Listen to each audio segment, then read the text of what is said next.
Muhammadiyah didirikan di Kampung Kauman, Yogyakarta pada tanggal 8 Zulhijjah 1330 bertepatan pada tanggal 18 November 1912 oleh seorang yang bernama Muhammad Darwis, kemudian dikenal dengan Kiai Haji Ahmad Dahlan. Beliau adalah pegawai Kesultanan Keraton Yogyakarta sebagai seorang khatib dan sebagai pedagang.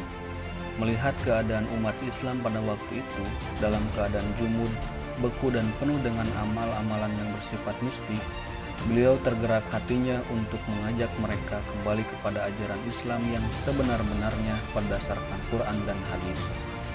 Oleh karena itu, beliau memberikan pengertian keagamaan di rumahnya di tengah kesibukannya sebagai khatib dan para pedagang.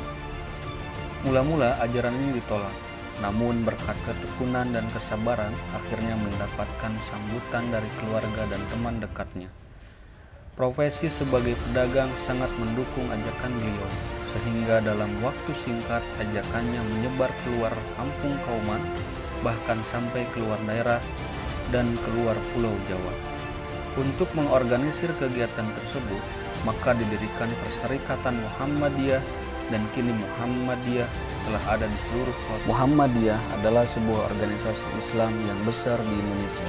Nama organisasi ini diambil dari nama Nabi Muhammad SAW, sehingga Muhammadiyah juga dapat dikenal sebagai orang-orang yang menjadi pengikut Nabi Muhammad SAW. Tujuan utama Muhammadiyah adalah mengembalikan seluruh penyimpangan yang terjadi dalam proses dakwah.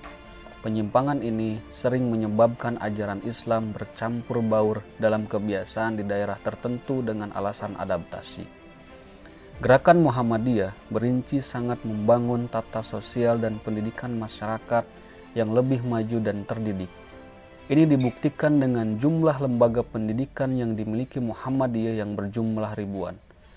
Menampilkan ajaran Islam bukan sekedar agama yang bersifat pribadi dan statis, tetapi dinamis dan berkedudukan sebagai sistem kehidupan manusia dalam segala aspeknya.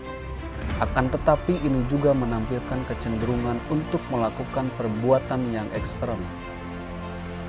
Dalam pembentukannya, Muhammadiyah banyak merefleksikan kepada perintah-perintah Al-Quran, diantaranya surat Al-Imran ayat 104 yang berbunyi, "Dan hendaklah ada di antara kamu segolongan umat yang menyeru kepada kebajikan, menyuruh kepada yang ma'ruf dan mencegah dari yang munkar.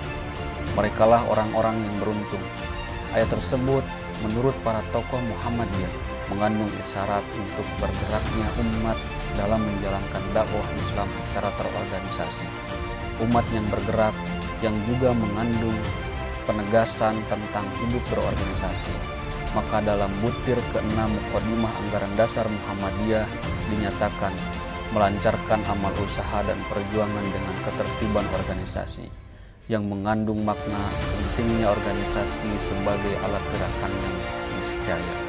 Sebagai dampak positif dari organisasi ini, kini telah banyak berdiri rumah sakit, panti asuhan, dan tempat pendidikan di seluruh Indonesia. Faktor internal dan eksternal lainnya Muhammadiyah. 1. Faktor objektif yang bersifat internal. A. Kelemahan dan praktek ajaran Islam. Kelemahan praktek ajaran agama Islam dapat dijelaskan dalam dua bentuk. 1. Tradisionalisme.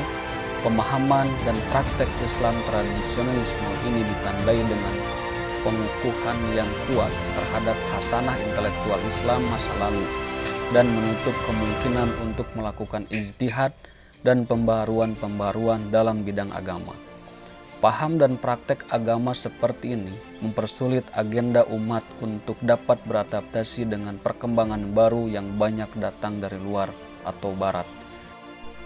Tidak jarang kegagalan dalam melakukan adaptasi ini termanifestasi dalam bentuk-bentuk sikap penolakan terhadap perubahan dan kemudian berapologi terhadap kebenaran tradisional yang telah menjadi pengalaman hidup selama ini. 2. Sinkretisme. Pertemuan Islam dengan budaya lokal di samping telah memperkaya khasanah budaya Islam, pada sisi lainnya telah melahirkan format-format sinkretik, percampur adukan antara sistem kepercayaan asli masyarakat budaya setempat. Sebagai proses budaya, percampur adukan budaya ini tidak dapat dihindari.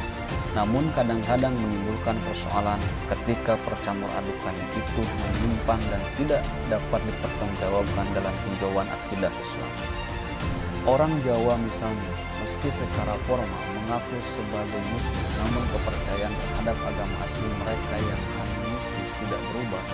Kepercayaan terhadap roh-roh halus, pemujaan arwah nenek moyang, takut pada yang angker, kualat dan sebagainya menyertai kepercayaan orang Jawa. Islam, Hindu, Buddha, dan animisme hadir secara bersama-sama dalam sistem kepercayaan mereka.